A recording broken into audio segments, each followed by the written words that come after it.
I really believe that I didn't belong on this earth, that I belonged in the life and I was gonna die out there.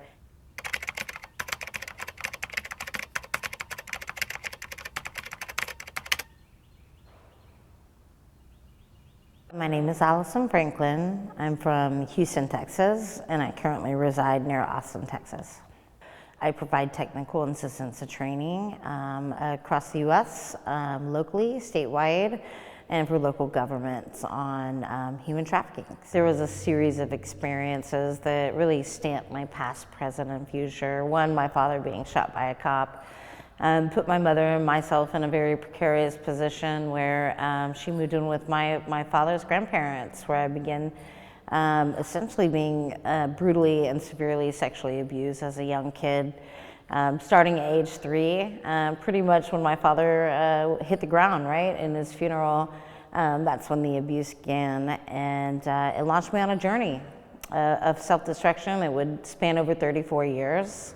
I started running away at age 11 or 12 and found myself homeless in the streets of Houston with no clothes, no place to sleep. Really just basic survival needs. I was targeted by my first predator, not someone that was looking to exploit me in my body financially or even a buyer to exploit me on my vulnerabilities, but just someone out for their own sexual gratification.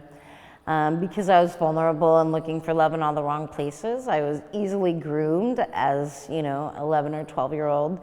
And he very quickly convinced me that we were in a relationship, even though he was in his 30s, for his own sexual gain. When I started to refuse sex, he became violent and I ran again, and I once again found myself homeless in the streets of Houston with no food, no clothes, no place to sleep. This time I was targeted by gangs, and I was pretty beat up, and I can remember similar conversations just as this first predator. You're too pretty to be out here, you're too young to be out here, it's not safe out here. He told me I looked like a beat up can of biscuits because I was beat up so bad.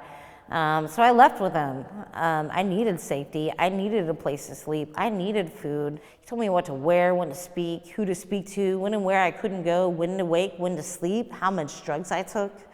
I was with him for nearly a decade. He's the most brutal individual that I've ever met.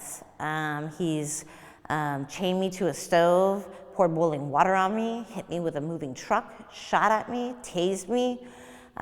He has stabbed me in my chest with my own knife, hunted me like a wild animal.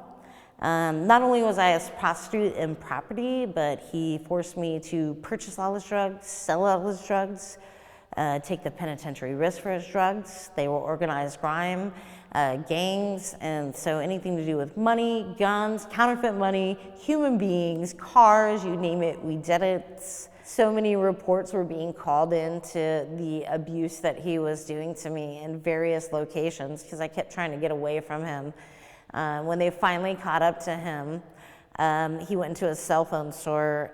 They surrounded our truck with guns and shields, and they pulled me out of the truck after I'd been strangled to a point where I defecated on myself, urinated on myself, vomited on myself.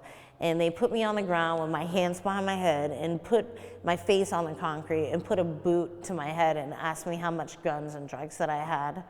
And then took him to jail for domestic violence. Even though all the signs of trafficking are there, all of them, they still didn't see me.